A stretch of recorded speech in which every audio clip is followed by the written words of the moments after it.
Ja, yes, Niels.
Feel that you would like to make many notes and sit perhaps more comfortable.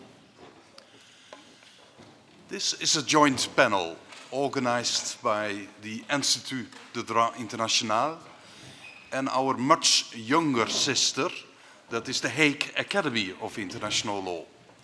Not yet even 100 years old, we are approaching 150 years old. And obviously we meet in the premises of the Hague Academy of International Law, and we are extremely grateful to the Academy for facilitating in this, but also in many other ways, our meetings this week.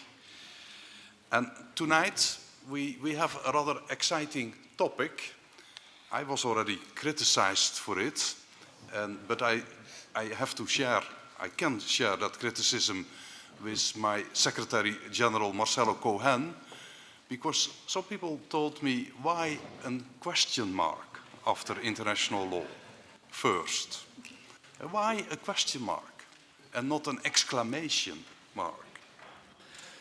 Well, obviously, the two of us proposed this title with a wink to President Trump, who rejects the ideology of globalism and who rejects multilateralism and really embraces patriotism, and sometimes under the banner of America First. But one can wonder, should international law come first? Indeed, it is, I think, a legitimate question whether it is not the primary task of a government to serve the national interest of the state concerned and its people. Furthermore, a question may be raised whether international law renders itself of serving first in world politics, or is it rather one of the various interests and values to be taken into account in shaping world politics?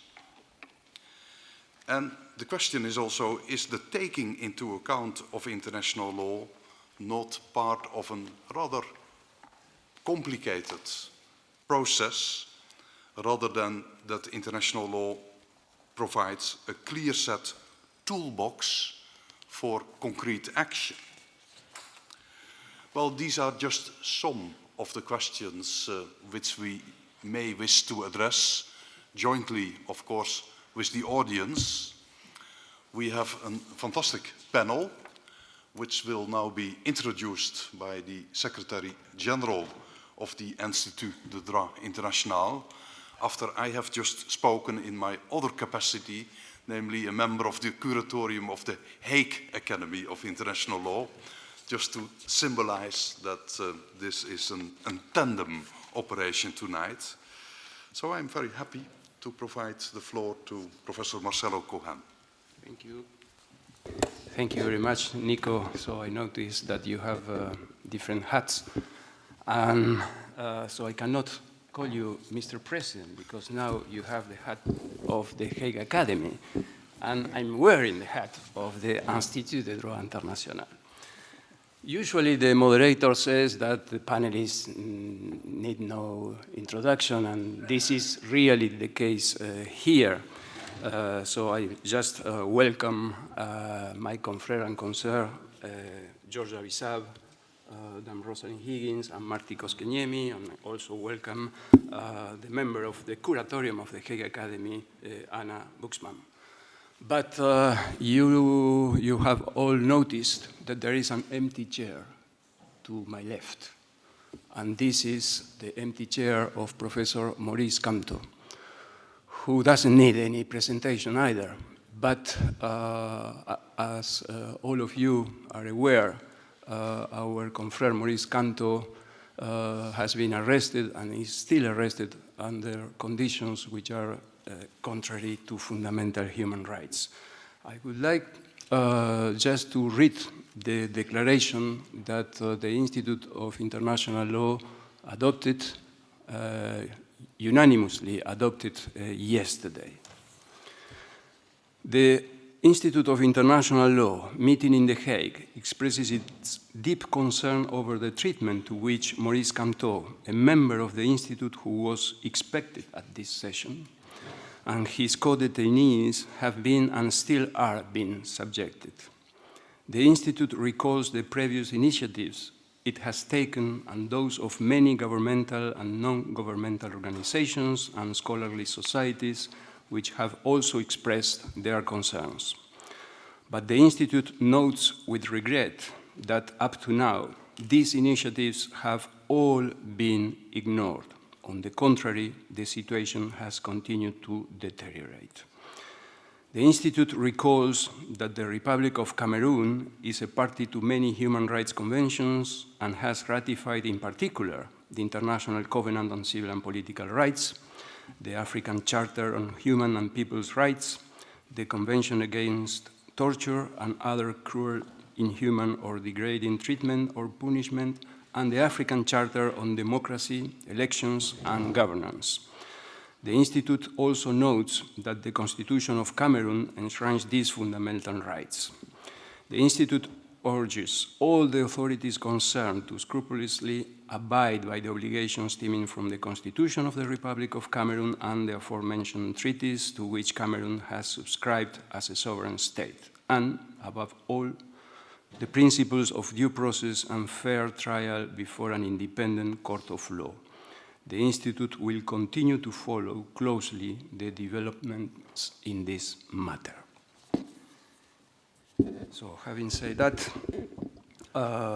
so we organize this panel in a manner that each of the panelists will speak about 10 minutes, and then we will have the opportunity to have an exchange of views or to raise questions by the public.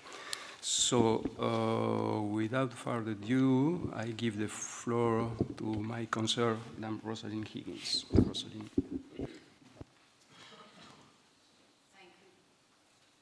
Very much, Marcelo.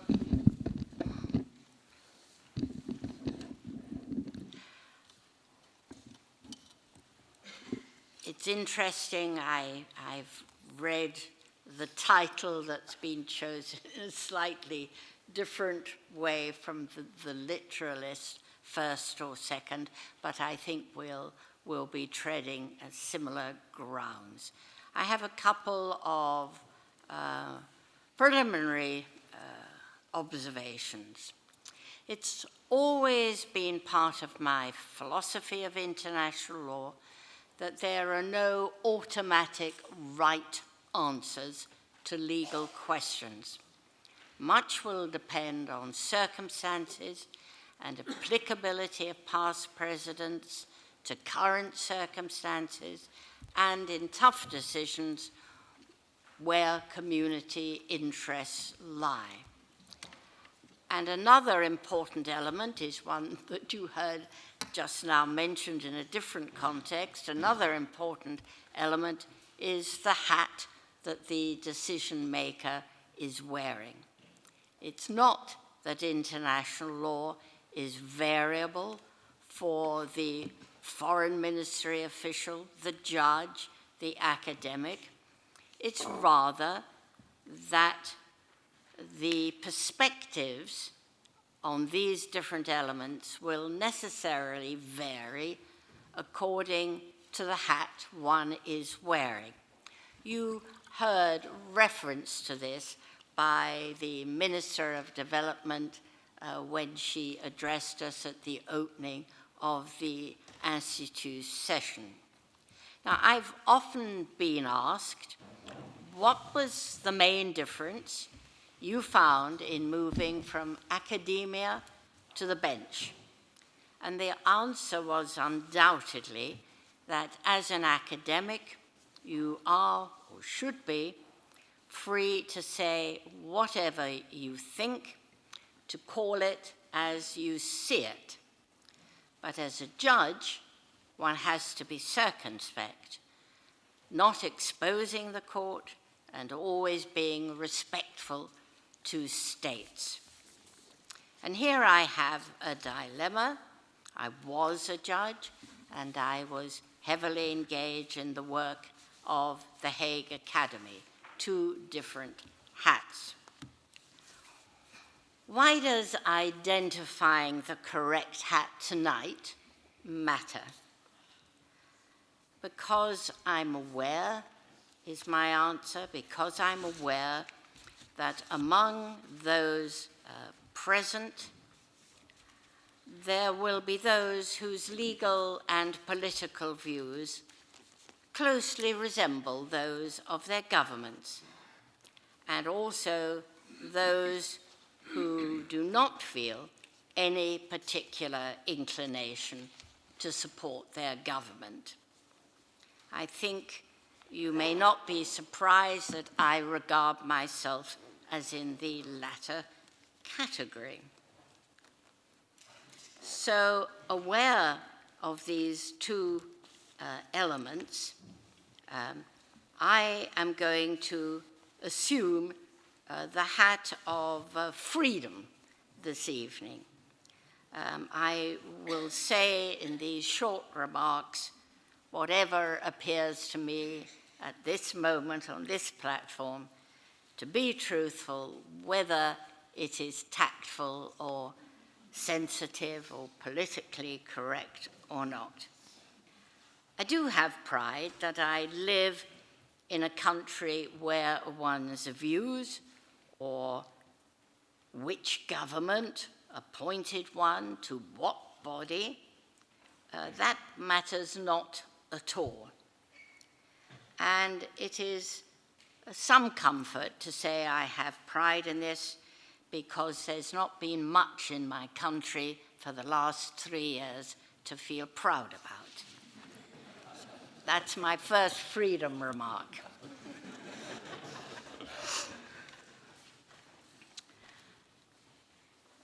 Behind the way that the topic has been formulated, really there are issues that are frequently put in questions to us or observations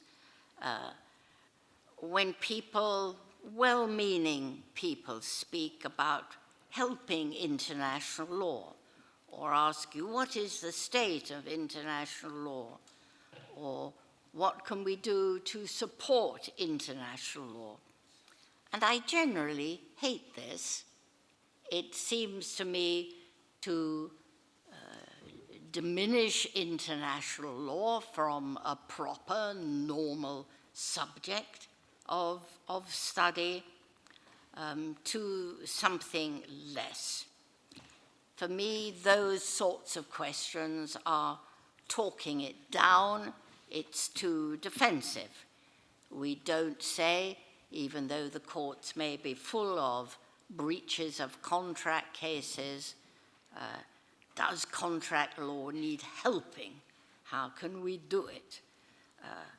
And that sort of attitude of international law being less than a proper topic of law, in many ways, like others, leads to the sort of questions I found put to me when at the beginning, when I was made legal advisor to the Chilcot Committee on Britain, Iraq in those very awful years in the early 200s.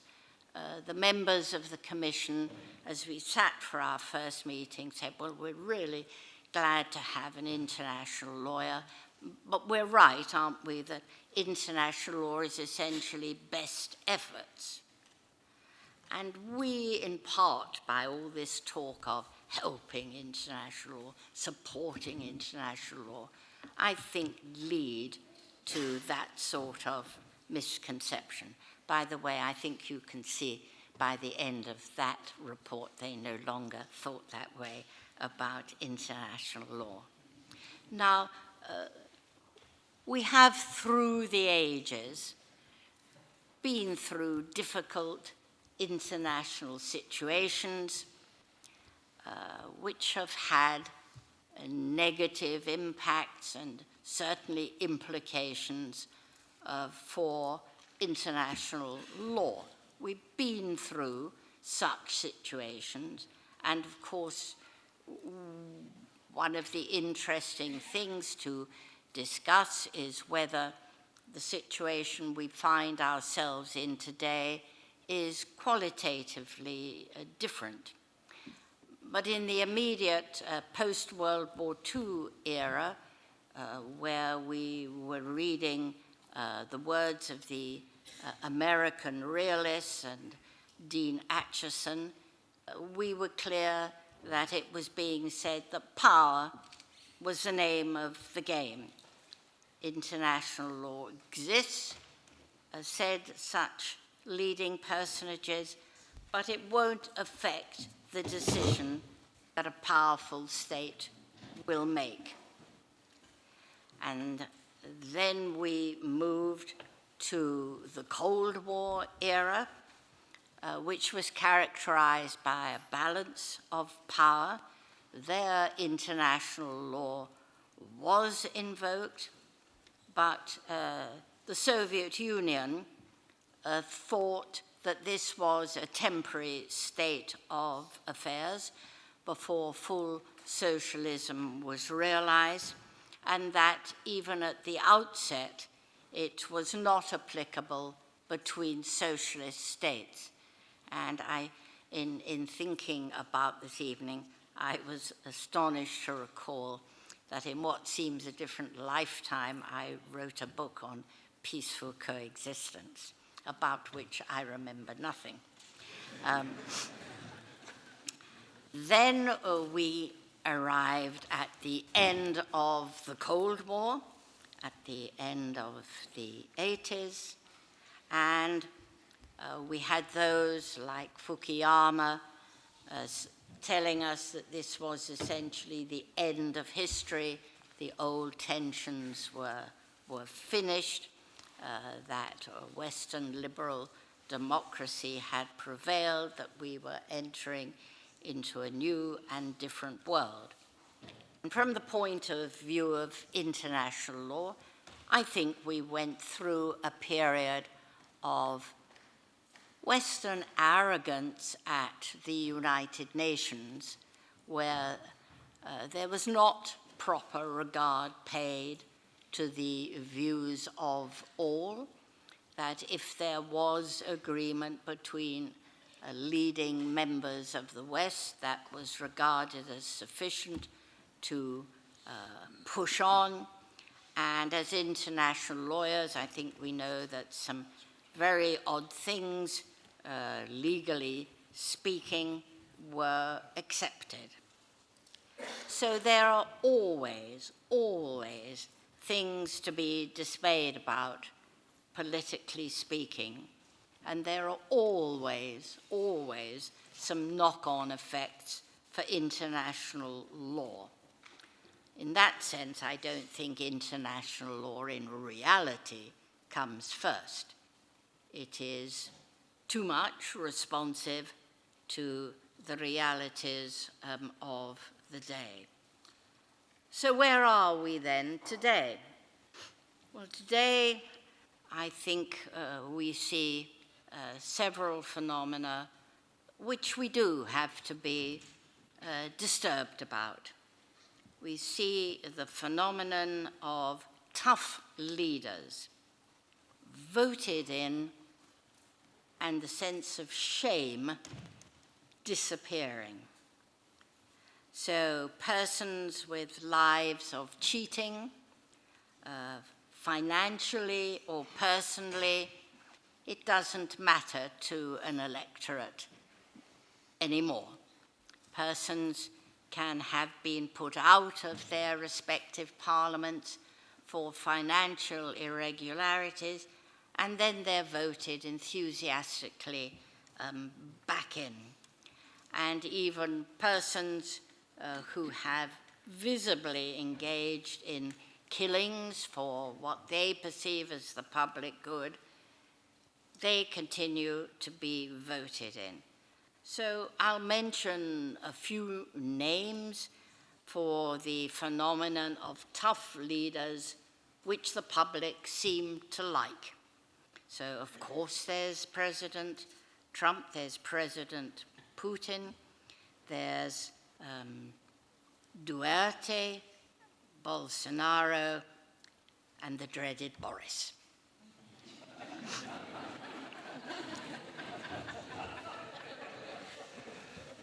Now, recent polls of the under-25s in my country have also been disconcerting.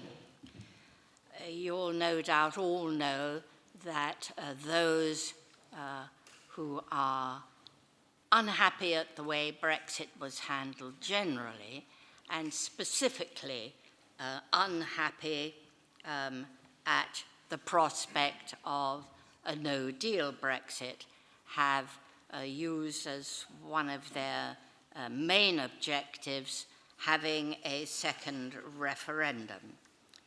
My instinct that this was absolutely misconceived, I think, is turning out to be right. We thought that because young voters didn't bother to turn out to vote in our first referendum, us older folks, not Terence and me, but the others, have harmed their future in the way they voted. So the idea was to have a second referendum and get the voice of the young, who are young Europeans, heard. But a recent poll shows that the under-25s now think that a strong leader is more important than democracy. This, I think, is shocking, and shocking in England. And of course, this poll was in the context of proroguing Parliament to sidestep opposition to no deal. So that is the situation where we are today, and the thing I am most concerned about is the degradation of our international law vocabulary, in which I think not only the politicians, but the media and we too are complicit. Let me take the example of treaties. If one wishes to withdraw, and we're aware that President Trump has withdrawn from the from the Paris Agreement, from the Iran nuclear agreement, and other small but multilateral agreements. If you wish to withdraw, the international law that you may not, unless there are well deployed and evidenced legal reasons, we just don't see that. The idea that treaties are binding, accepting those particular legal circumstances upon a new government, no one seems surprised at that. It seems sufficient that you can withdraw if you simply don't like the deal, if you think the deal did over your country, if the deal was made by a predecessor for whom you have no regard. And the vocabulary is now withdrawal. Who is talking about violation? Who is talking about violation? Governments choose not to, the media choose not to, and I think we international lawyers have been all too silent. There are other oddities. It's not just in the United States, and it's not just the political side of the coin one might feel comfortable with. I am baffled as to why the EU, those who've been given the authority to negotiate on behalf of the other EU members, talk about their existing an international treaty between the EU and the UK, which cannot be reopened. There's no international treaty. There's a text that was agreed between plenipotentiaries. It's not been ratified on one side, and it's been positively rejected on the other. There's a text. There's not an international treaty. Why does my government not say so? I have no idea. Well, I have an idea, and I'll come to that in a moment. There is a lot of, in my opinion, meaningless talk about the rule of law, but these, which I think makes no sense in the political context of the topics that we're dealing with, and a declining specifics on invocation of international law principles. Of course, the possibilities for unilateral withdrawal were spelled out both in the pleadings and the judgments of the Gabčíkovo-Nažimáros case in great detail, and every international lawyer knows them. In my country, the new government says that if it leaves without a deal, the commitment to pay the £39 billion so-called divorce bill falls away. Where are the international lawyers? This is money that is owed. Why does that fall away in those circumstances? Now, through two things follow on from this in my mind's eye. Through the years when I was at Chatham House, the Royal Institute of International Affairs, and then at LSE, there was never a month that passed by without being called in to the BBC to explain in a current news program, a current broadcast, but what's the international law situation? Explain to us about the international law on Rhodesia, Iraq, Syria, so on and so forth. When did we last see this happening on the BBC or ITV. There seems to be no interest. Exchanging these slogans is the name of the game, but finding out the international law on those issues no longer seems to be of interest. And the interviewers, the TV interviewers, never have either the next obvious political question to put when an answer is given. They have the answer, it's ticked off their list.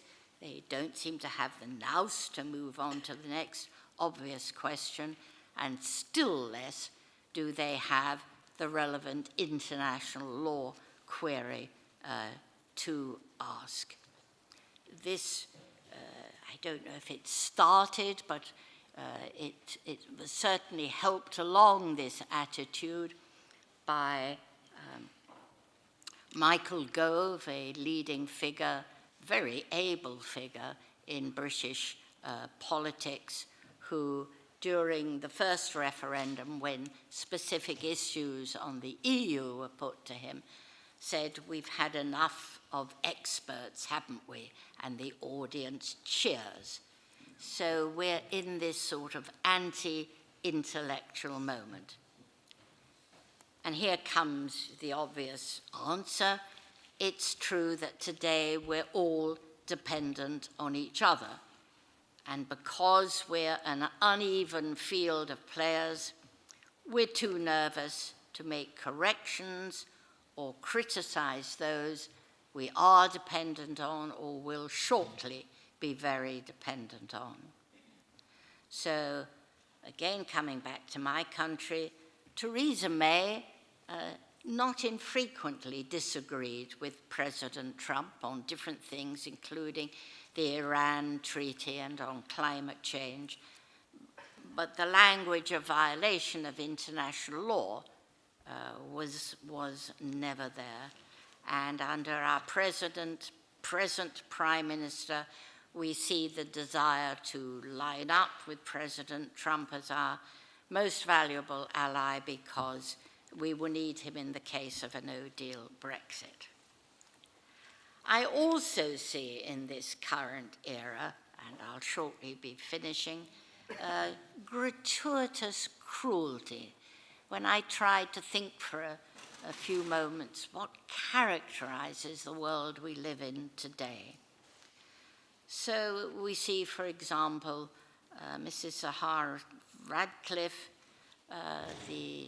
the Iranian US national who is being kept for no acceptable reason in jail, and most recently has had her access to visits from her daughter cut down, her access to her husband truncated completely. Why? Does this make Iran more secure?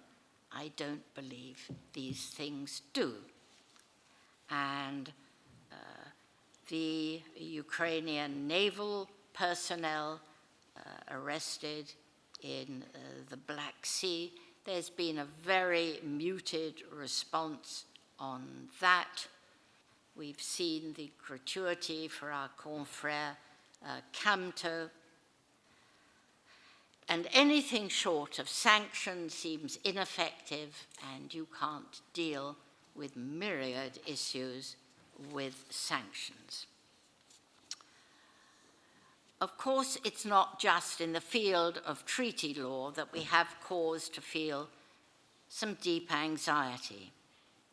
There is, of course, still some multilateralism, but we shouldn't lazily slide into supposing that if it's multilateral, it's definitely legal. Some coalitions act contrary to international law. That has sometimes happened. Most international lawyers would think in Yemen, and it did happen with the coalition in Iraq in the 2000s, and the relationship between Russia and Syria and the putting down of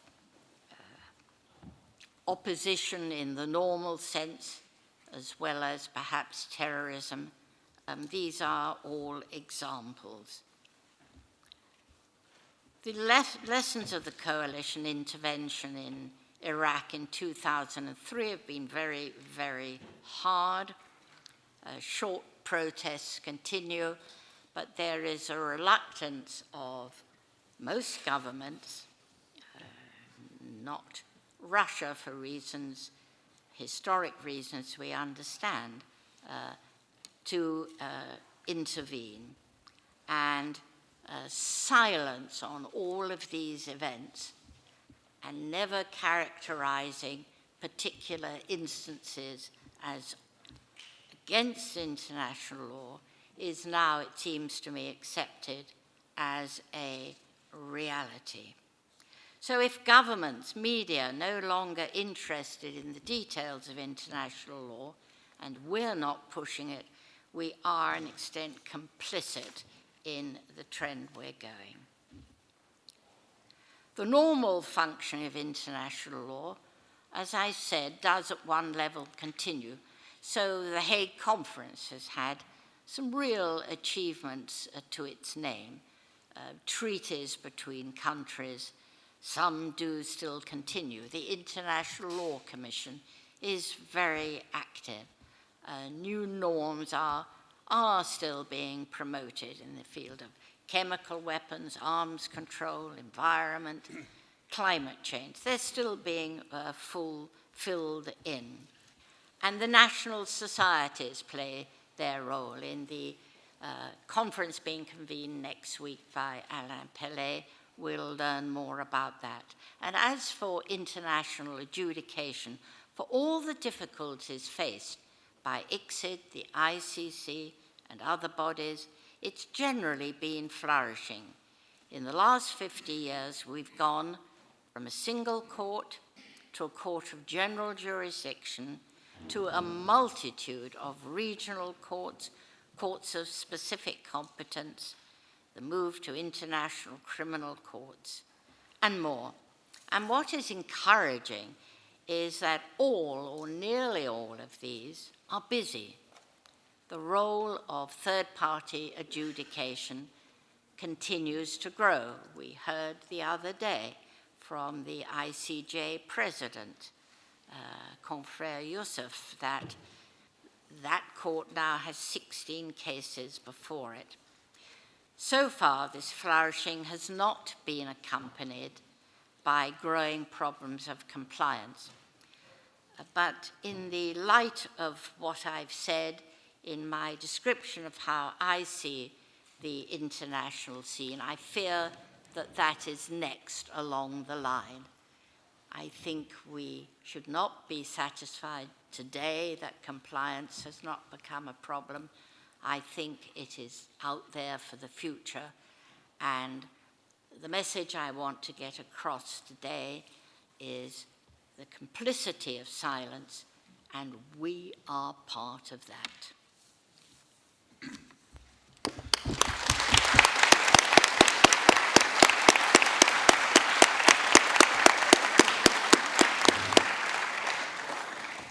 Well, Rosalind, as this big hand demonstrates, we are extremely grateful that you put on your hat of freedom, and we are really inspired by your opinionated remarks.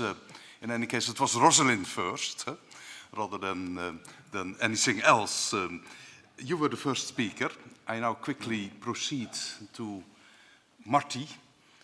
Thank you for coming all the way in a rush from Helsinki, but be sure that you stay a couple of days with us, so we will not let you go. Now you have the floor, and in all freedom. I detect the irony and the hidden criticism in that invitation. Of course I'll stay here. So I had to continue from where Rosalind left us. I will be making 3 points here. These 3 points are intended to respond to the question mark, international law first. My first point will be that I don't think international law is threatened in any way. I will continue then by saying a few words about a certain idea about international law, which certainly is threatened. And thirdly, I would want to say something about the need to distinguish between legitimate grievance and cynical manipulation. So, 3 points. Well, first point is that I don't think that international law is that much threatened by what I shall now for short call the backlash, and you will understand, I don't need to describe the phenomenon. So the backlash hasn't been interested in international law, it doesn't talk international law vocabularies, it's too technical, it's too distant, it's too globalizing. In a sense, speaking that language would be already to capitulate to the enemy.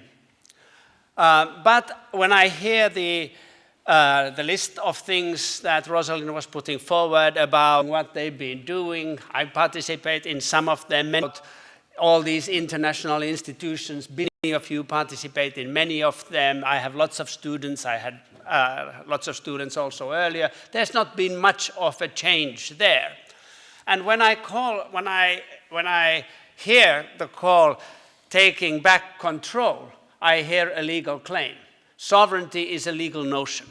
The more sovereignty is being appealed to, the more self-determination is appealed to, the more I hear legal words being thrown across the table of negotiation or maybe over the arms.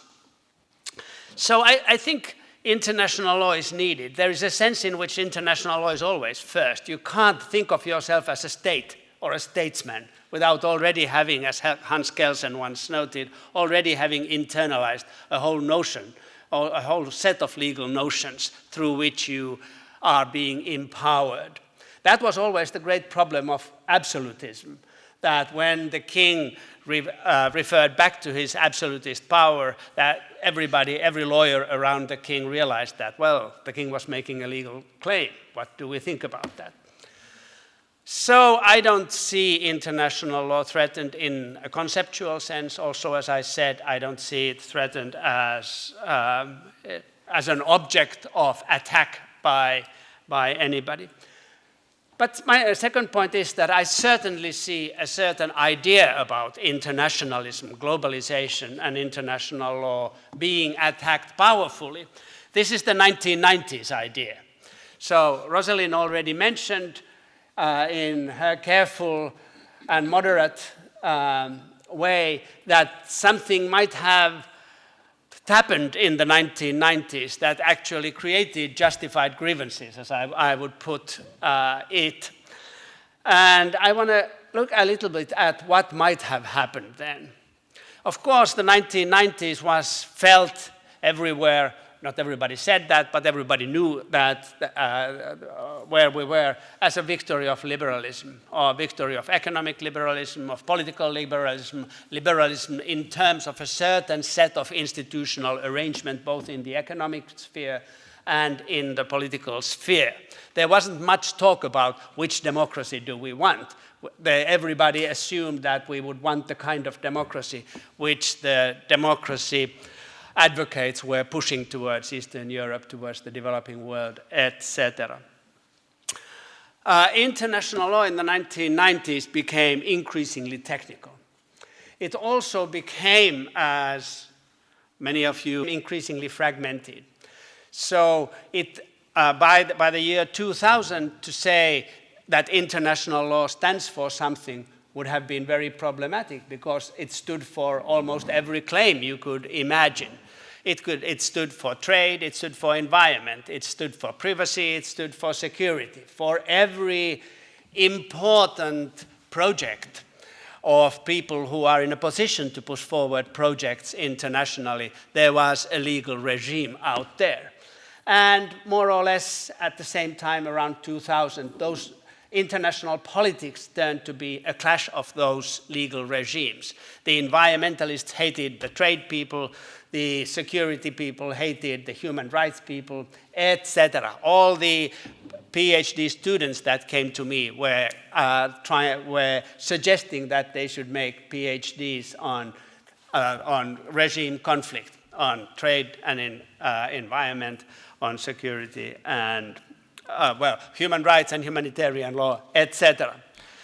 Now, if these are the political questions, if politics turns into a struggle between expertise, then of course it becomes a very rarefied profession in which it will be very hard for the normal citizen expected to vote every 4 or 5 years to take a stand on. During the very active moment when the transatlantic investment and trade treaty was being pushed across Europe, an unforeseen popular set of demonstrations emerged in many places, including in my hometown in Helsinki, also of course across Europe. Yeah. And it so happened that I sat in a number of panels a little bit like this because people thought that I would represent a position. But in those panels there were many other people who represented positions as well. And I learned something in sitting on those panels. I learned how political conversation today and in the 1990s takes place. The debate usually started by a pro-investment person presenting their position. That was then countered by an against investment person presenting their position. Then there was the odd, weird lawyer, someone a little bit on the right, someone a little bit on the left, perhaps.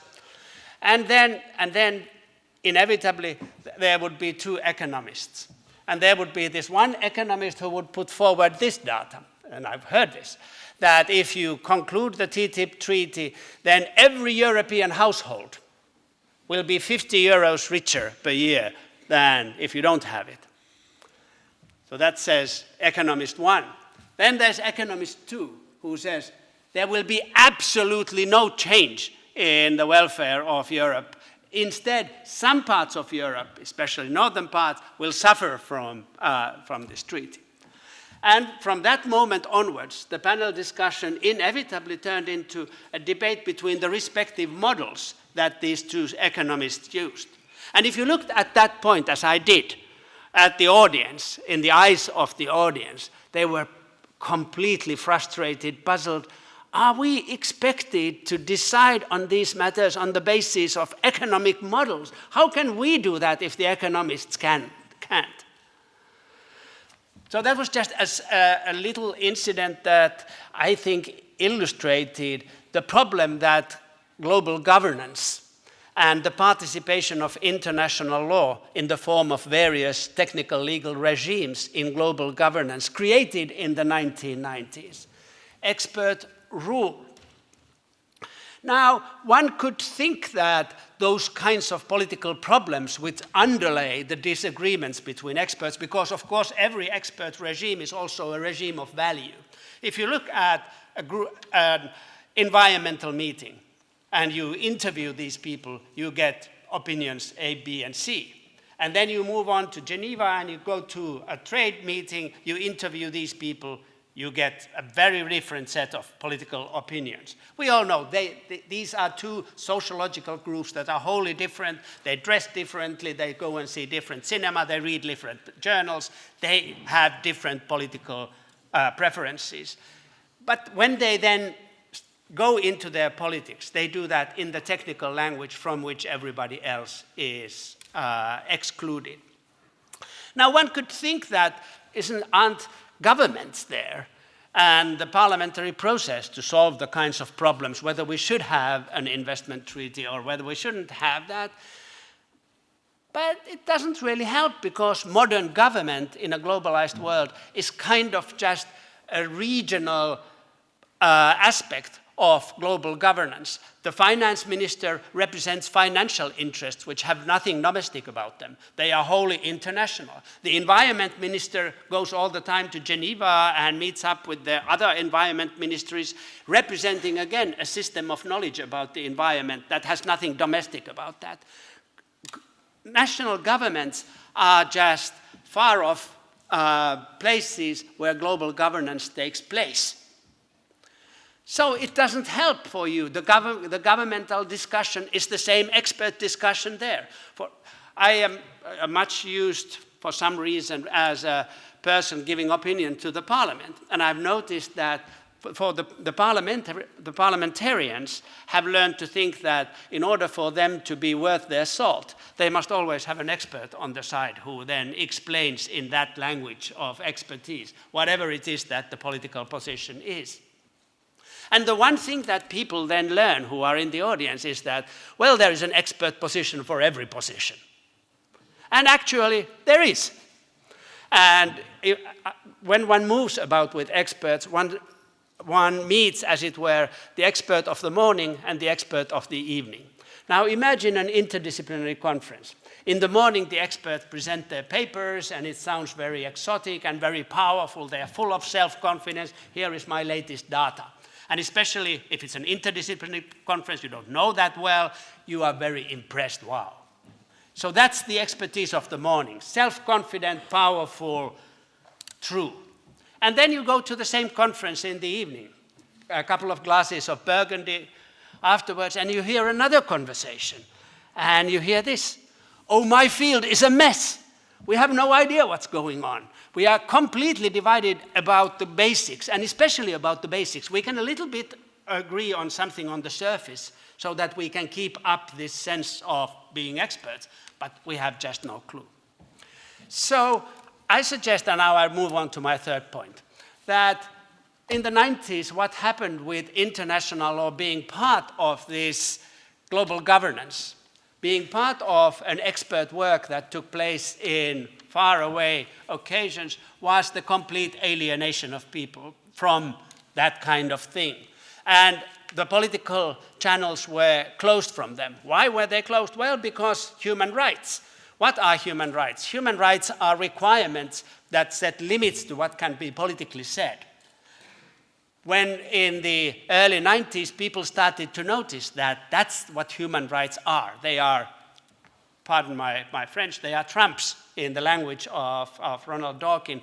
They they are the trump cards through which you can then win.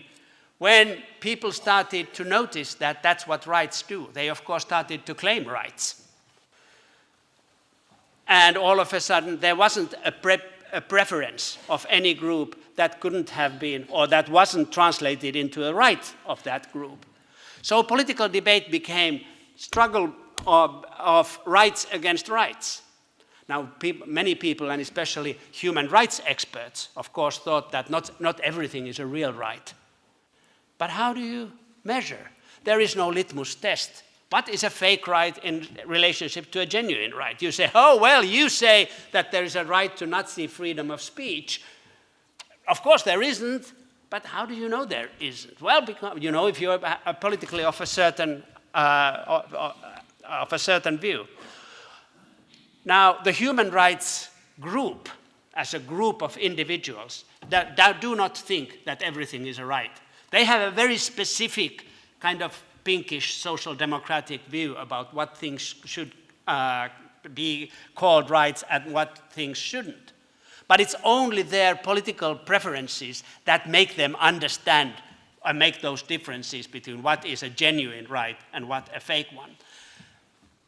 The outcome, the political field is blocked because all you can do is to claim a right there. Or if you don't do that, somebody's right is going to be faced at you. And who resolves? Well, if it's human rights experts, then actually everything becomes a nice Nordic social democratic world. And that, by 2010, didn't seem sufficient. The last thing I said on my second point is that, of course, the 90s didn't happen just in Geneva and New York and Beijing and Washington. It happened all around in the countryside, in places where people looked around themselves and saw that it used to be the time 20 years ago, or maybe 40 years ago, when these houses were well kept, when these streets were full of life, when there were still young people in these villages. How come, is it a coincidence that the globalization thing, which we cannot understand, and this thing which we can understand, which has deprived us of our communities, of our connection with political decision-making in the capital? Now, of course, there is a connection. Now, I come to my third point. So I want to say global governance deserves what it gets. And I hope it will get more of it. I hope there will be a way in which what went wrong in the 1990s can be corrected or revolutionized in such a way that those who have been excluded, that those who have dropped down in the course of the process of some few people getting a huge amount of stuff for themselves, that they can be rewarded at. I don't know what that process is. But I know that the space of their grievance has been taken by cynical manipulators. I say cynical manipulators because these are people who don't have a reform program, who couldn't be where they are if they had a reform program, because after all, the people who have the legitimate grievance have been hearing about these reform programs for the past 50 years. And it's always, the reform program has always involved a politics of austerity. The reform program has never ended up making their lives better. So reform programs, let them go. And that is the space where the cynical manipulator steps in. Now, so this leaves us international lawyers with a real problem. I don't think international law today stands for anything. It stands for sovereignty, and it stands for the opposite of sovereignty. It stands for trade, and it stands for human rights. It stands for war under rules. It stands for pacifism. Every claim can be articulated by some international legal rule and pushed in some international legal regime, often a human rights regime. We need to choose.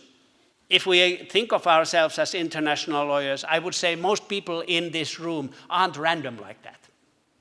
We have political commitments, but we've made ourselves incapable of articulating those political commitments clearly and understandably so that other people can engage with them. Instead, we have this esoteric language with which we, of course, enjoy the privileges of coming to The Hague with 32 degrees warmth. But it's a really, so in any global appreciation of costs and benefits of international law, I would say that privilege doesn't count very highly. Thank you.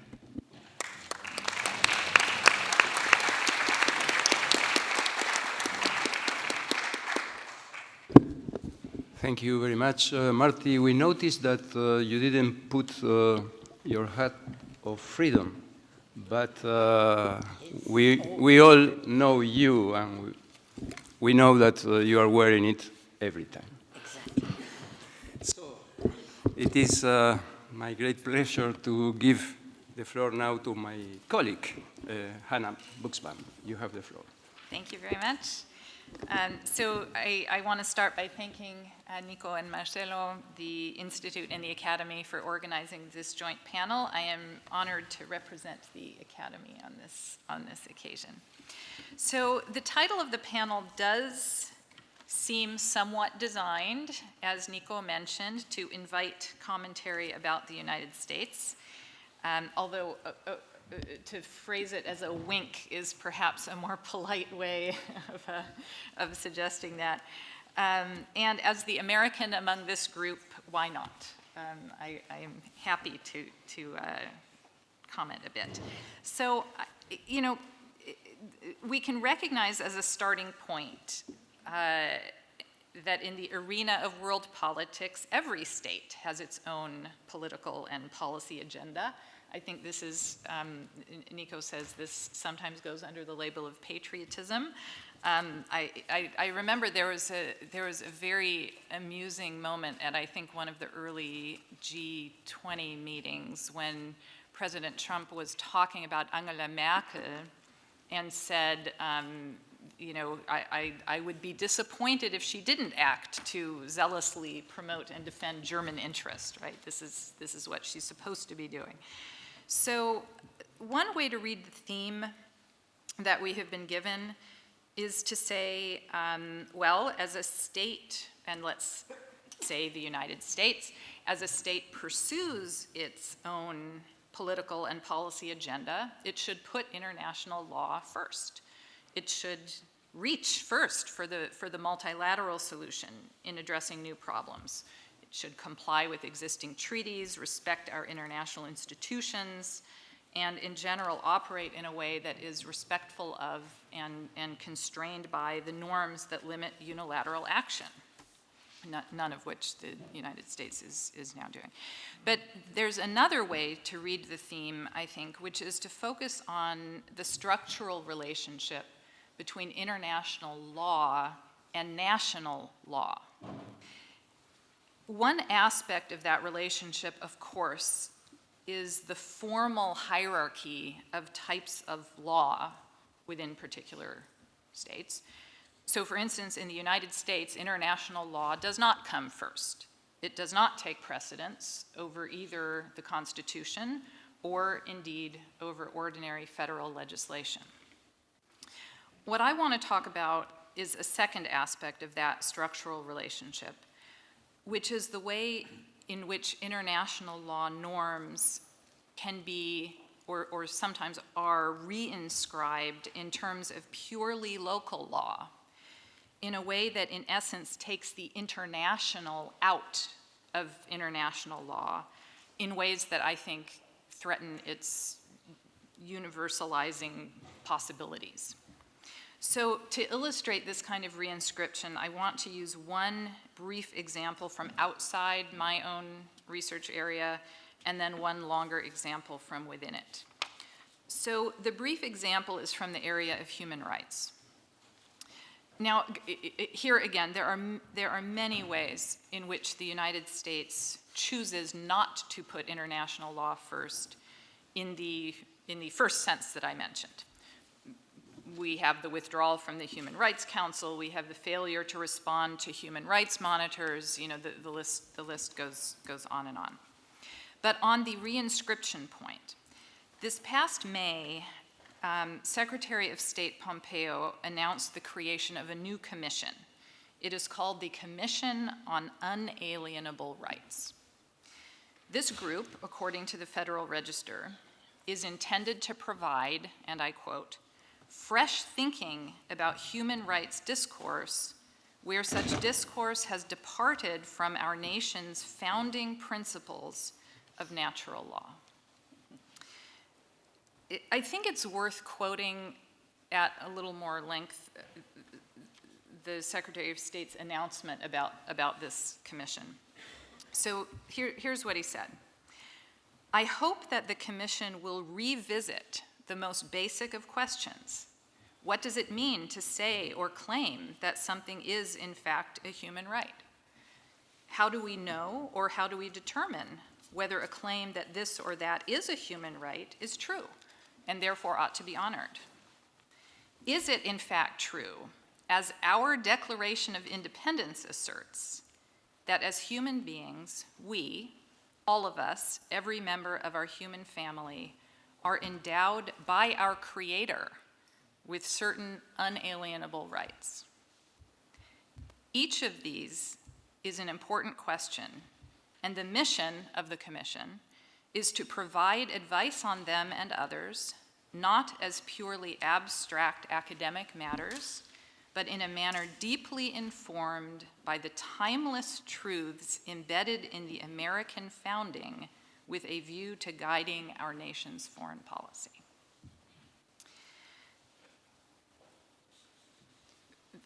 This initiative could, of course, be the subject of its own long and extended discussion, but for purposes of this panel, I would just point out the sort of anti-universalism at work in this project. A desire to take international law norms and re-anchor them in a purely domestic legal framework. And, you know, so Matti, you mentioned resistance of the backlash to speaking the language of international law.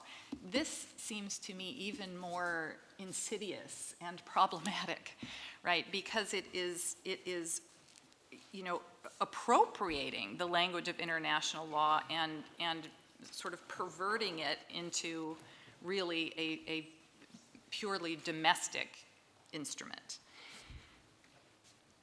Okay. The longer example of this dynamic that I want to talk about, which is from my area of research, is from the area of international jurisdiction. So, as I mentioned, in terms of the formal hierarchy of law, international law does not take precedence over even ordinary federal statutory legislation in the United States. If a statute is enacted that has clear extraterritorial reach, then it can be applied to foreign actors or conduct even when that application would violate customary international law norms governing jurisdictional authority. Nevertheless, for statutes whose geographic scope is not clear, we do have a canon of statutory interpretation. This is the so-called presumption against extraterritoriality that instructs courts to interpret ambiguous statutes to apply only within the borders of the United States. That presumption itself has not changed significantly over time, but the justification for the presumption has, and in ways that, first of all, seriously affect its operation, and second of all, again, illustrate this sort of relocalization of international law. So early on, the justification most frequently offered for that presumption was the desire to avoid unintended clashes with foreign law. So this is an explanation that recognizes customary international law norms on jurisdiction and suggests that Congress would not unintentionally or without real clarity enact a law whose application would interfere with the sovereign authority of other states. Over time, though, other justifications emerged. One of them was separation of powers. This is not an international law concern. This is a US constitutional law concern, right? The idea that if we ask courts to make inferences about what Congress might or might not have wanted regarding extraterritorial reach, you know, they would wander into areas of foreign affairs that they should not be wandering into. Nothing to do with international law. More recently, we see yet another justification, and this one has now become the most frequently cited in cases applying this presumption, and that is the reason we should assume that legislation is intended to apply only within the United States is that ordinarily Congress has only domestic interests in mind. It concerns itself only with domestic interests. America first. So in the newly adopted Restatement Fourth of Foreign Relations Law of the United States, this is the explanation that is highlighted as the reason for our presumption against extraterritoriality. So again, we have resituated ourselves here, moving from a framework that is focused on international norms to one that looks at purported American interest as the only salient consideration. Now, with respect to the example I just gave, I do want to recognize that at some level you may say, but this is great, because if US legislation is more frequently confined to the United States, that means less extravagant extraterritoriality, where the United States seeks to regulate activities that are only weakly connected to the country. And that sounds good. Less global policing, less interference with the sovereign authority of other nations, less unilateralism. But under this approach, which is intended to focus on what the American interest at stake is. Our Supreme Court has said a lot about what Congress does not care about. It has decided that Congress does not, in fact, care about securities fraud happening inside the United States if it affects only foreign investors. It does not care about price fixing, even conducted by American companies, that affects only purchasers in developing countries. For that matter, it does not care about the harm that was suffered by EU member states at the hands of American corporations. For the private international lawyers here, that's Empagran, Morrison, RJR Nabisco, a whole set of recent Supreme Court decisions. So here, America First feels like America only, a retreat from using our resources to contribute to the global welfare. And this is another danger of the demotion of international law. It can create indifference to shared problems. Indifference is not always as visible as naked unilateral action, but it may be equally problematic. Thank you.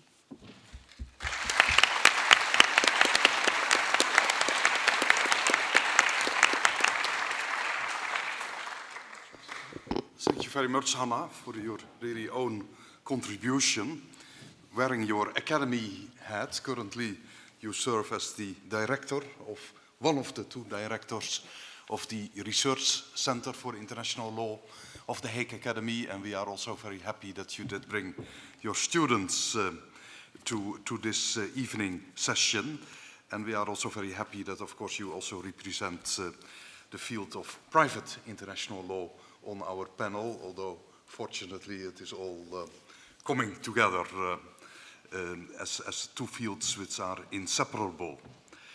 We now move to our last speaker, a professor, a judge, an arbitrator, in any case for me, from my very early student days, a source of great inspiration, and that is Georges Abizab. Thank you, Nico. Don't create too much expectations. First, I am 86 and it is 7:30 at night, and I have been here since 9 o'clock, so I'm very tired. Secondly, everything we have heard a lot of fire and high tide comments and very reasonable and academic comments. So what is left for me to say? I will go back to basics and have 3 or 4 observations. First, how the problem with all of us is that each understood the subject perhaps in a different way. And to me, I understood it as saying, why should why should the decision maker, to use what Rosalind has said, take into consideration first international law? And I will just then answer by successive approximations, but 4 or 5 steps, no longer, because I don't want to tax also the impatience of the audience. The first thing is that we should not really contrast law or put law opposite to power. After all, law is a social product, and if it needs to be underlined by sufficient social power to be effective. Otherwise, it's not law. Even Kelsen says that law has to be effective. 2 things, valid and effective, who is the most abstract, philosopher of law. But then he doesn't deal with effectiveness. He closes his system and interprets it from that side. So, okay. In other words, law is there to rationalize the use of power, not to prohibit it or to contrast it, to rationalize it, to civilize it, to make it possible to be sustainable with others using their power. So if we take this into consideration, then we say, okay, what does it serve in this case? How does it work? And sorry to go back a little bit in history, you know, our actual system now, which comes from the so-called Westphalian system, was the result of a disintegration of community, a community that the great historian of international law, Vinogradov, called it the world state of medieval Christendom, based on double allegiance to the Pope and the Emperor, and in other words, on belief and submission to higher authority. Very structural system, social system also, with the medieval, you know, social structure of distribution of power, etc. And what happened was, there was a great revolution first in the vision of the world with Copernicus, with the discovery of the new world, etc., from a world which is closed and pyramidal, suddenly things became very exploded, and that led to religious reform, led to the wars of religion, led to war where each side thought that he detains the truth and has to destroy the other. And when they couldn't, they had to find a way to exist together. Right? That's peaceful coexistence that, again, Rosalind has said. And so they had to find a way, and they created what Wolfgang Friedman called the law of coexistence, which is not very far from, later on, one of the great Marxist philosophers at the beginning of the Russian Revolution, Pashukanis, he said that law is an armistice agreement. It's between antagonistic power,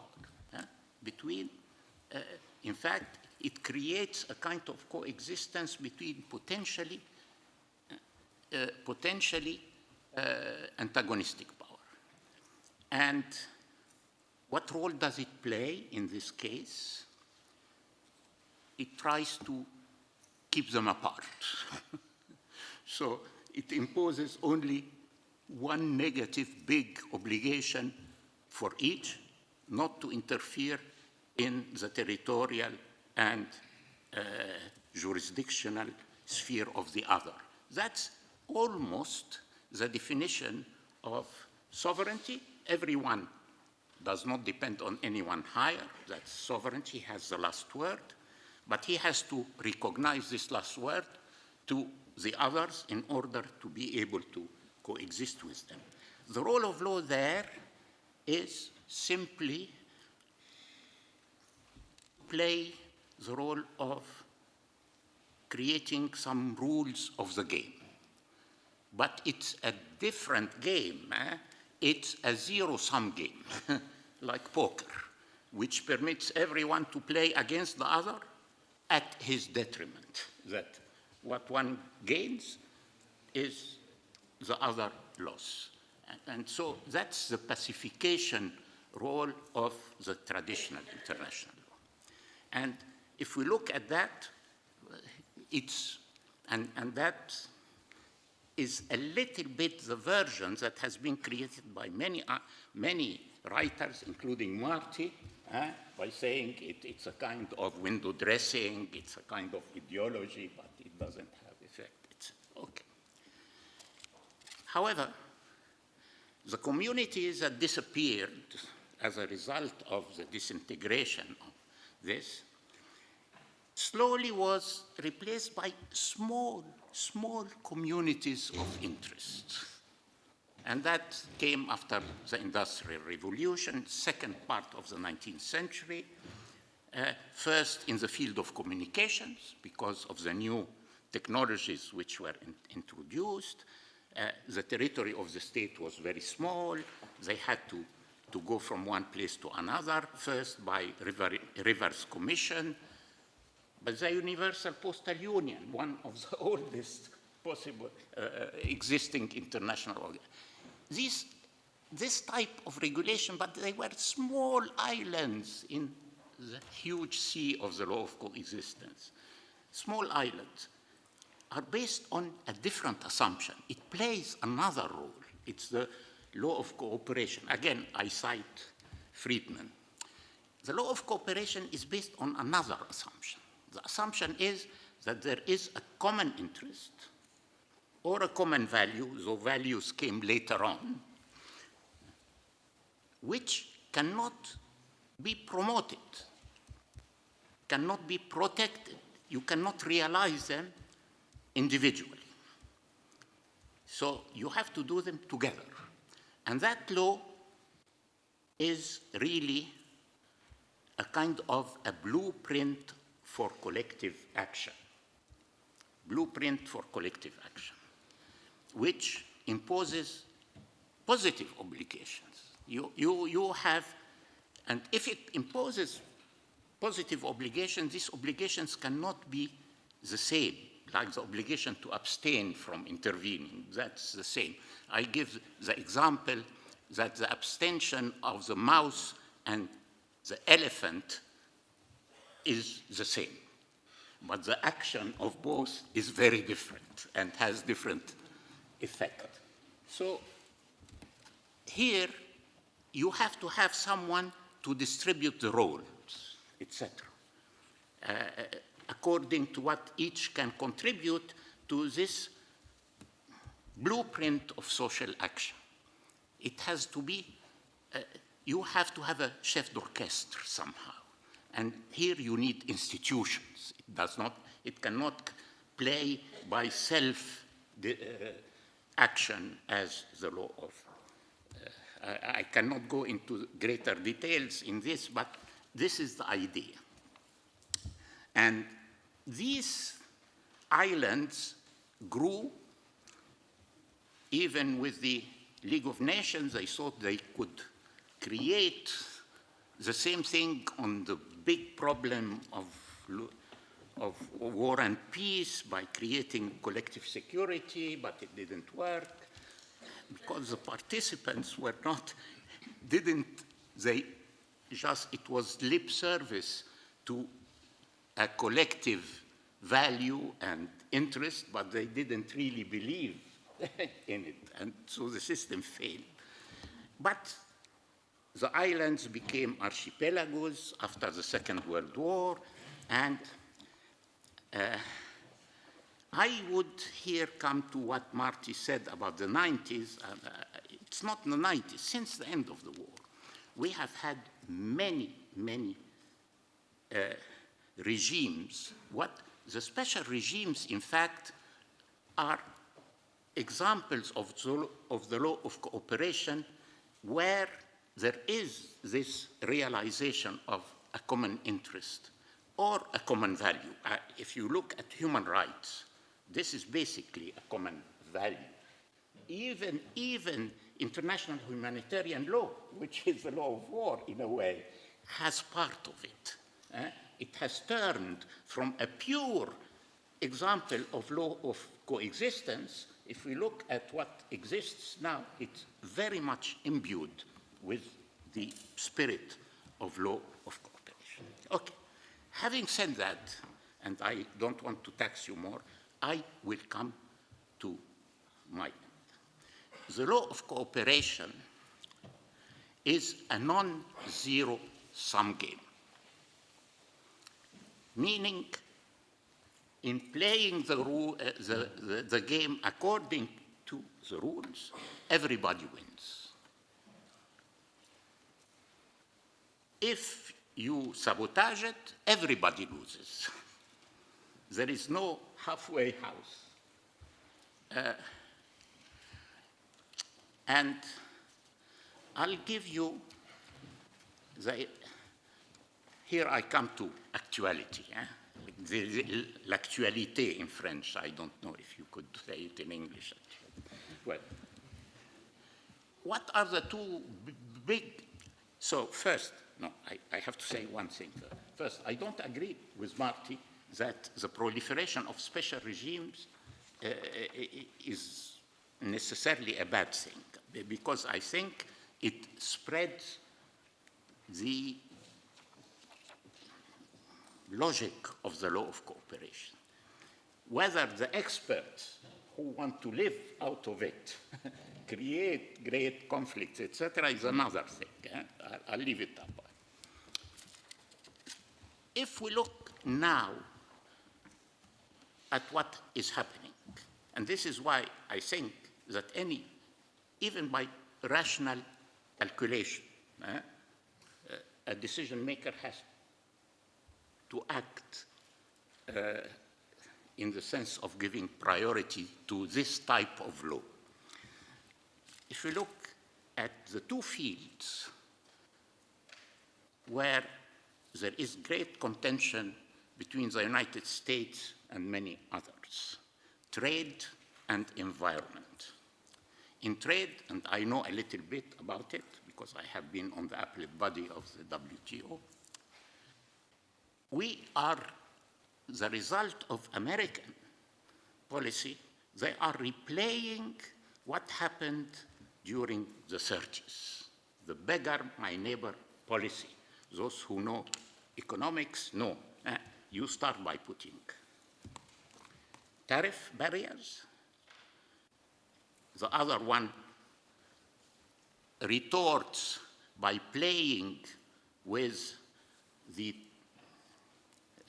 exchange rate by reducing the value of his currency so that he can still win in spite of the barrier which is built. And it's a turbulence which goes down. It's what you call it, kind of a whirlpool which drags you down. Everybody, the volume of trade reduces, etc. Everybody loses. Environment, I only leave it to you and the 32 degrees that Marty mentioned here, etc. It's obvious if we don't do anything about it, or if Bolsonaro considers that he can raise out the jungles, etc., think of your children who will be living in the... Everybody loses. So, of course, that does not mean that some decision makers will act irrationally. Will try to be free riders also. That's another possibility. Say, I will not contribute, let the other pay in my place or fill the place. All that is possible, but the thrust of the system goes in that direction. And the more we have law of cooperation regimes, the law, it makes it reasonable, rational for leaders to put international law first. Final remark. We have had glaring proof that war does not pay. Look at Vietnam.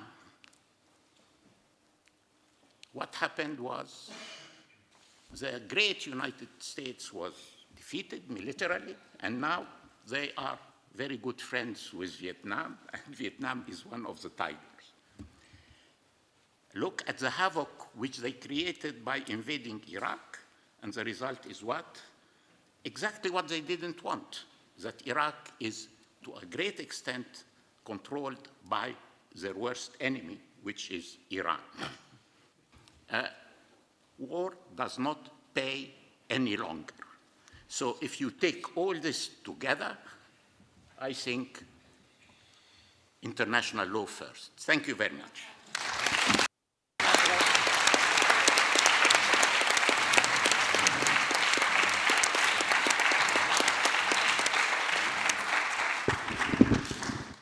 Thank you very much, George, for remembering us where we come from first and where we have to go later.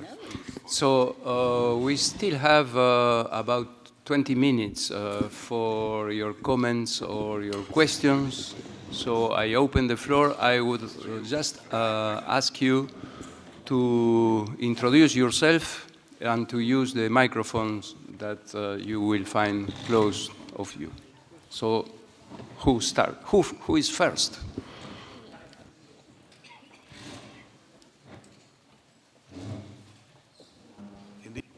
Who is first? Straight ahead.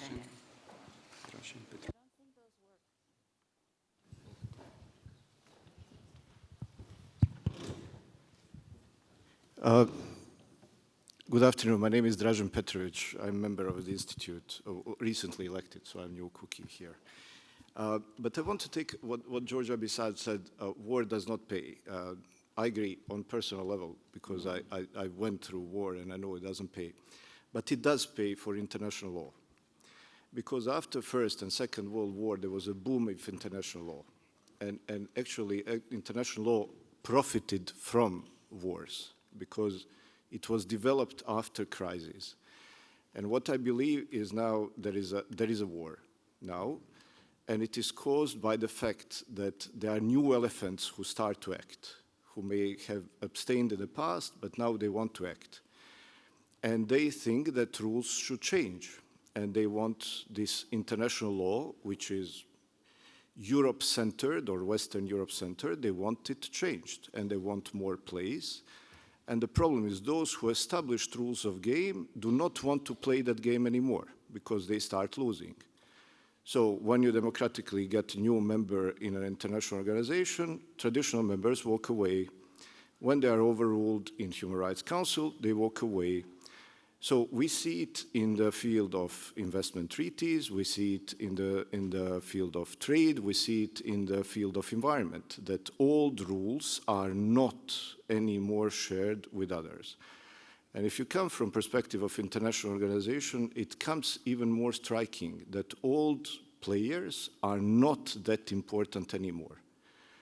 Be it on financial contribution, be it on the capacity to control other players. So in some organizations, well, probably some of you know that there was a recently election for Director General of FAO in Rome, and two Western candidates who supported by Western countries were defeated in humiliating manner. And so some of these titles in media, and then these Western players go to exclusive clubs like G20, G7 or something like that. So what I think is that those traditional players have something that we have Code of Conduct of International Civil Servants. We have a phrase that says inflated sense of personal importance, and civil servants should not have it. And I think that some of traditional players of world politics and international law should not have inflated sense of their own importance and should start sharing with others. And since we have a crisis, we may get a new international law and they will be needed differently. Thank you. Who's second? Did I recognize the Netherlands president of the Royal Netherlands Society of International Law, my dear colleague and friend Willem van Genuchten? In getting the mic from his daughter. Is it working? No. Did not work, now it is. Use this one. So the daughter is not needed anymore. I don't agree. and I do agree to that. I would have a very basic question, maybe. It is not coming as a surprise that we think that that question mark is superfluous and not needed.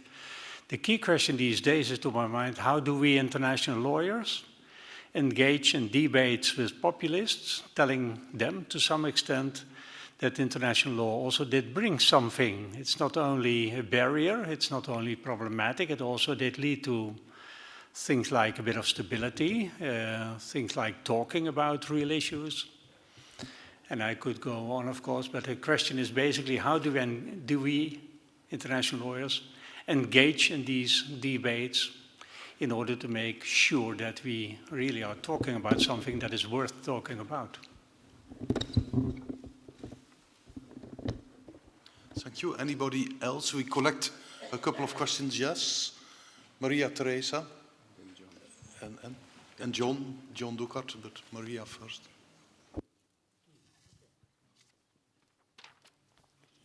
Thank you very much. It has been, although I arrived a bit late, but I could follow the discussions and the presentations.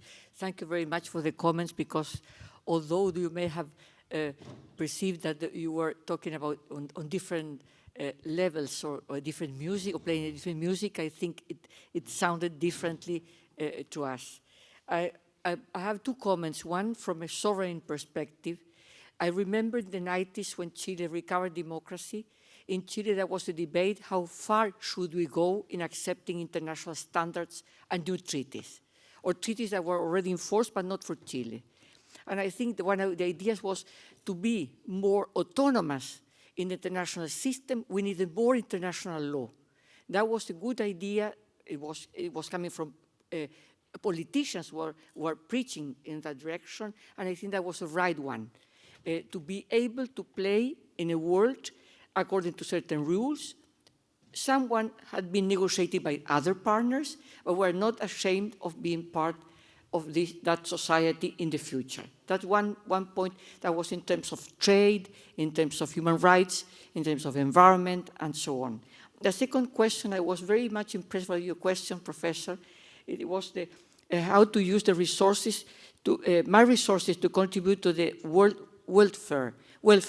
And I think that question could be supplemented by another one. How can I use my resources to contribute to my own welfare, joining the world welfare? For example, how should I join the Non-Proliferation Treaty? That was a question that was in Chile, that was put in the 90s. We are not party to that treaty. Some believe that we were more sovereign without being party to that treaty. But some others decided, no, if we're party to the treaty, well, we will be able to control better or to influence the system. So how can I use the resources to contribute to a welfare that is also my own welfare? I think that is a very pertinent question as a conclusion of this panel. Thank you. John, please, you have the floor. Thank you. The message that I take away from this evening's discussion is the message of Rosalind Higgins, that we international lawyers are complicit in the denigration of international law. And I think it's important that we as international lawyers should ponder about our own role, because we must bear in mind that all governments, the governments that we criticize, are advised by international lawyers. And so to a large extent, international lawyers are shaping the policies of the new tough men, the new governments. So they are clearly complicit in the denigration of international law. As far as those non-lawyers, non-governmental lawyers are concerned, I think they too become complicit by their silence. Because one of the striking things I believe about the present state of the world is that international lawyers are not prepared to stand up and to protest about the violation of international law. One sees this in conferences and one sees this in academic journals. There is really an absolute silence at present about the violations of international law that occur throughout the world. Thank you. A final opportunity for you. Alan, please. Just two remarks relating more or less to what Rosalind Higgins said, with which I globally agree. The first one, and to follow up with John Dugat's points, I think it's true that we are complicit, but I think it is interesting that it is not only us international lawyers, but I think it is a very general move that intellectuals are less and less present in the social debates, and perhaps even worse, progressist intellectuals are totally, in French we say inaudible. I don't know if inaudible works in English. The progressist seems to be ashamed of of pleading for progress. But then I have a disagreement with you, Rose. When you say, I hate, you say something, I hate the expression, what can I do to help international law? And I think you pleaded exactly for the other way doing. We must do something to help international law. Thank you very much, Alain. Merci beaucoup. Yes, shall we close? Well, here, Jean Salmon. Rappelez-vous, il n'y a pas tellement longtemps, la déclaration de Bruges. Il faut expliquer que la déclaration de Bruges a été adoptée par la session de l'Institut de Droit international en 2003 et concernait l'emploi de la force dans les relations internationales. Et qu'elle était rédigée par Georges et moi. Très bien, merci beaucoup. I believe now we move to the final round on our panel. And of course, I don't put a question mark, but it is Rosalind first. Huh? And then Marty, and then Hanna, and then George. And of course, being aware of the time, they will be brief. Thank you very much. Thank you, Nico. My remarks certainly will be brief. I've much enjoyed listening to my fellow panelists and have found very interesting the observations and questioning. So far as Marty's remarks are concerned, I think we enjoy each other and are worlds apart always, aren't we? And I think tonight is such an example. I don't agree that one of the reasons that international law is less important is that it's become too technical. We don't go to doctors less because there's more and more technical in the world of medicine. We know when it's time to get the opinion of a doctor. And so I don't see that as comparable. I don't agree with him, as he knows, on fragmentation. I think international law has remarkably withstood the threat of fragmentation. But I loved listening to him, as I always do.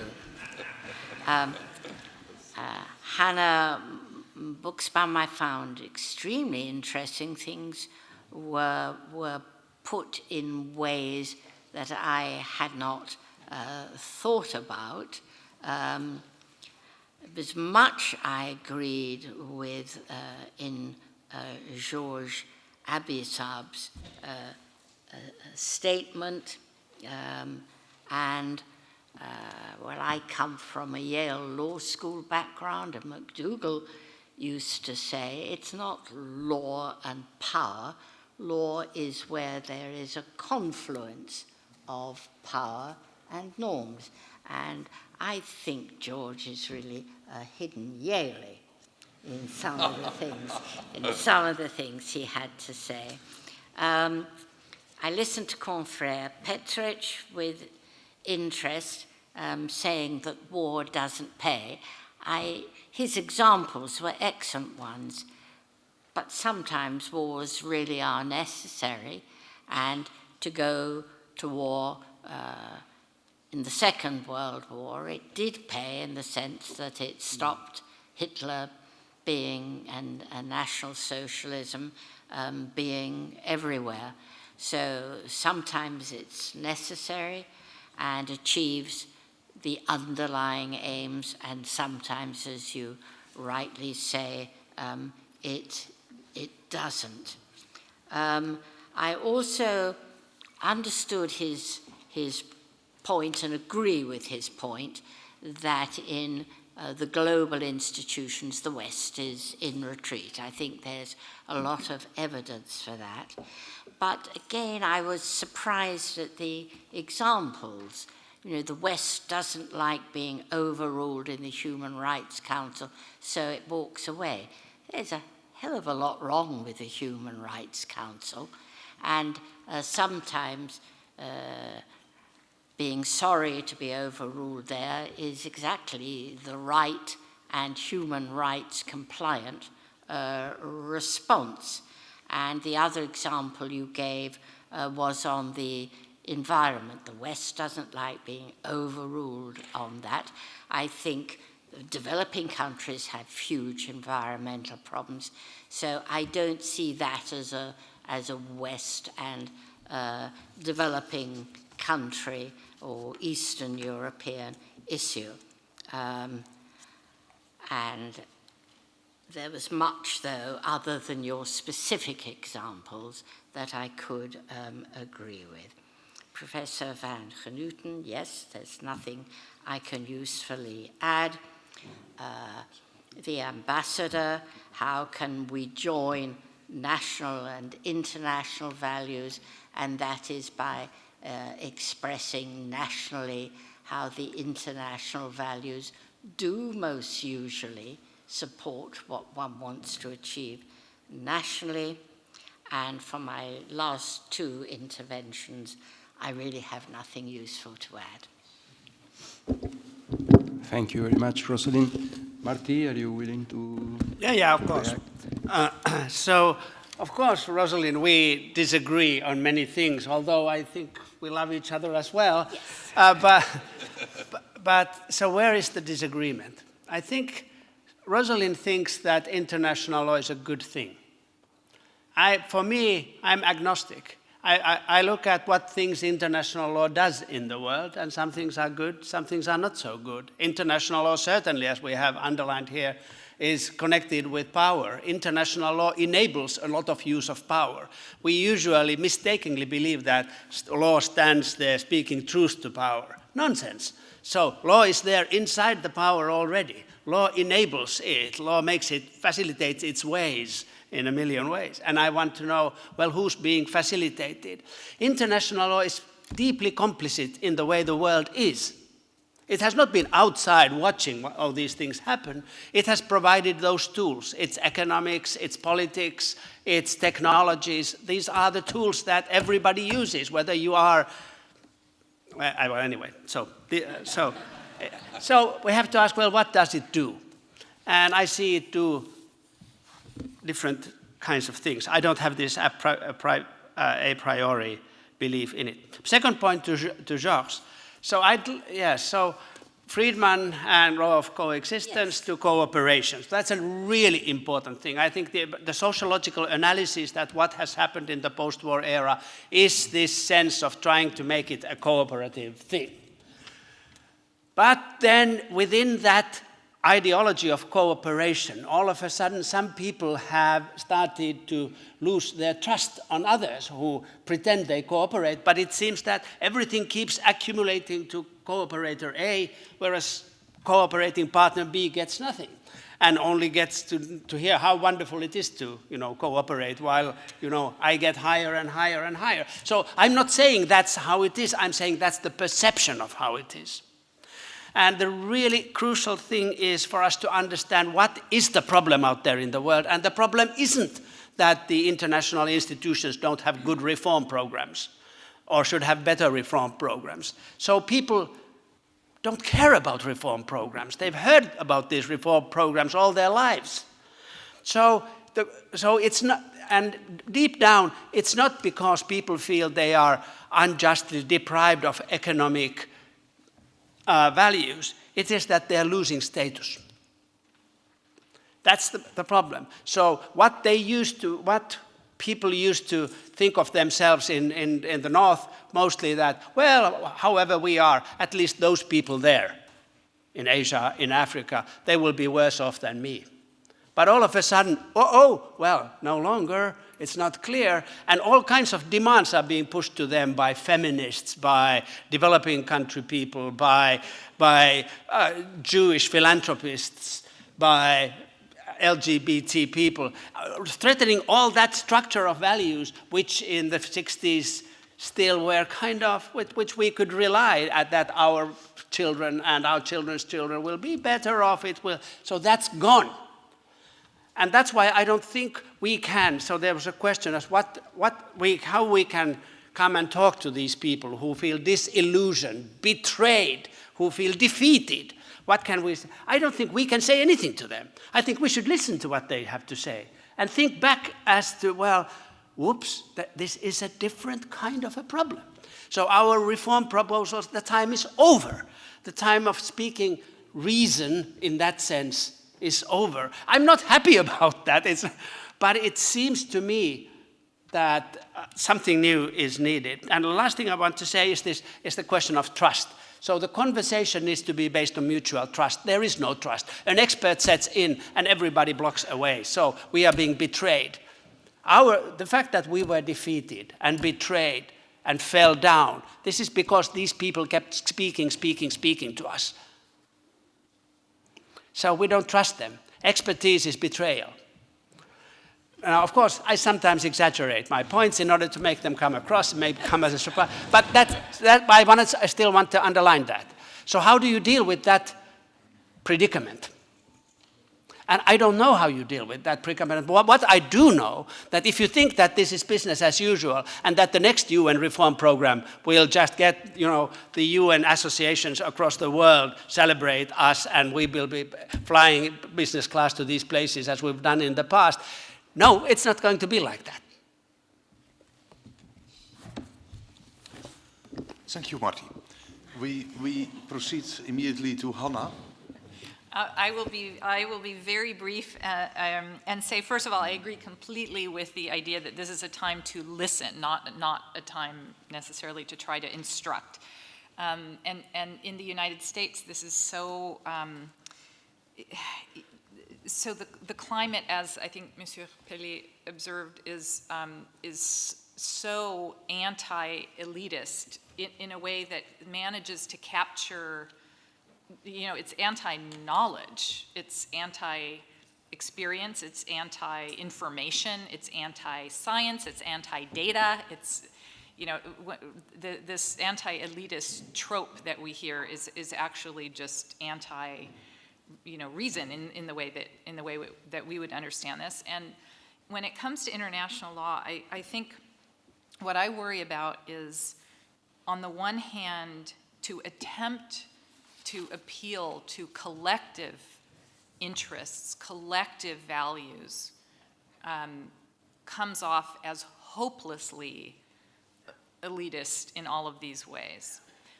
But the danger is that you shoot off the other end and make every conversation about kind of transactional gain, right? Like, well, what's in it for me? What do I get out of international law?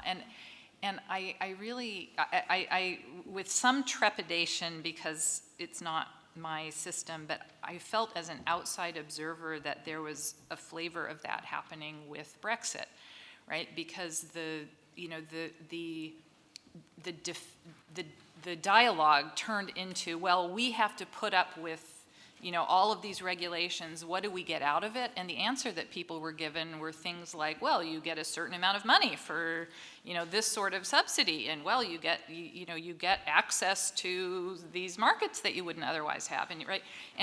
And nowhere in the conversation, again, at least filtered through to us, nowhere in the conversation was you get security, you get peace, you get all the things that we have forgotten about since the end of the war. And so it was this excessively transactional sort of discussion, and that can be lost. You lose those debates if you aren't convincing someone that, the thing they just paid for, right, with their membership in the European Union is somehow important enough. So I think that there is great danger on both of these poles, and the challenge is, what can we find in the middle that doesn't fall into either the elitism trap or the transactional trap, and I have no answer to that question at all. Thank you very much. George? Well, what can I say? First, Good night. I have to answer. When I met Rosalind, both of us were students in America. I was at Harvard, she was at Yale. She got influenced by Yale. I was not influenced by Harvard. I developed my own theory. Okay.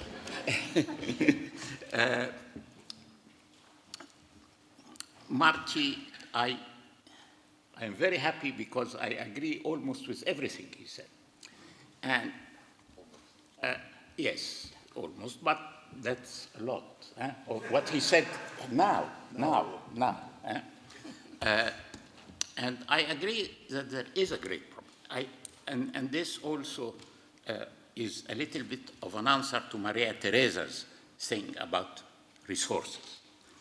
International law, classical international law, had a very weak hold on its social assizes. So the one subject which it completely ignored is the problem of distribution. As you know, in the history of philosophy, distribution is the base, a great problem of equity. How do you distribute within society? So what happened is, you say you cannot use force unless in defense or that's what Grotius said, self-defense or to retrieve what was taken from you. But force was used, and international law found palliatives somehow to cover up in order to keep its own self-sustained situation by finding things like historical title, like acquiescence, like dereliction, in order to justify what was taken, what was grabbed by force. Okay, in the law of cooperation, there must be criteria for distribution, but they are not very clear. And the one area of law of cooperation which didn't work was the North-South business. All the problems, all the programs of the UN, etc. I have a long discourse showing the discourse of the UN and how they never took hold. It didn't work. So what happened is now this problem of distribution is not only North-South, but it is within the communities, And I think we all agree that what can international law do? Not international law only, but lawyers, but economists, etc., is to find a credible way of handling this problem. But the problem of distribution is very, very difficult, both basically politically, because it means that someone has to relinquish in favor of others in the public interest. And unless you can show him that if you don't do that, your personal interest will be hurt, There is no other way of getting it. And unfortunately, this problem has never been treated frontally. And that's what we need to do now. I wanted to answer some of the questions which are asked, but I think it's too late. Thank you very much. Thank you very much, George. Indeed, you had the last word. I will only add that irrespective of whether you love it or you hate it or you are agnostic, irrespective of the uses or the misuses, international law remains the only possible common language in the international relations. I think that you all agree with me if I say that we enjoyed an extraordinary evening with our panelists, and I would just only ask you to join me in thanking them.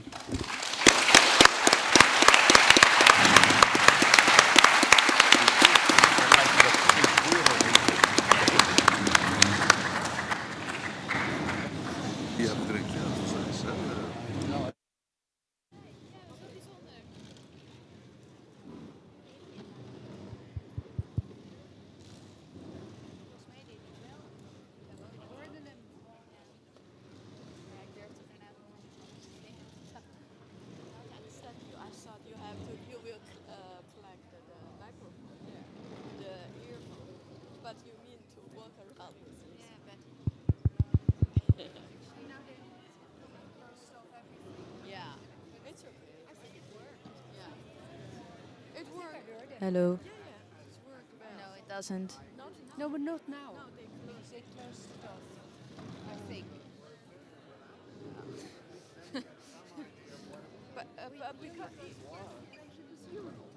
But if they use them, if they sit here, they can use the microphone only for the people. Yeah, but they, Monique thought that they couldn't be used, but apparently they could. You give them license to do whatever you want. We can do what they want. Yeah, you know what? I don't know. I looked him up.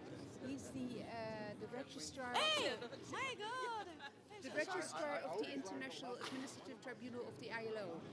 Oh, interesting. Yeah, and he's written a lot about international administrative law. From ILO. Petrovic. From ILO in Rome. ILO. Deze Administrative Tribunal.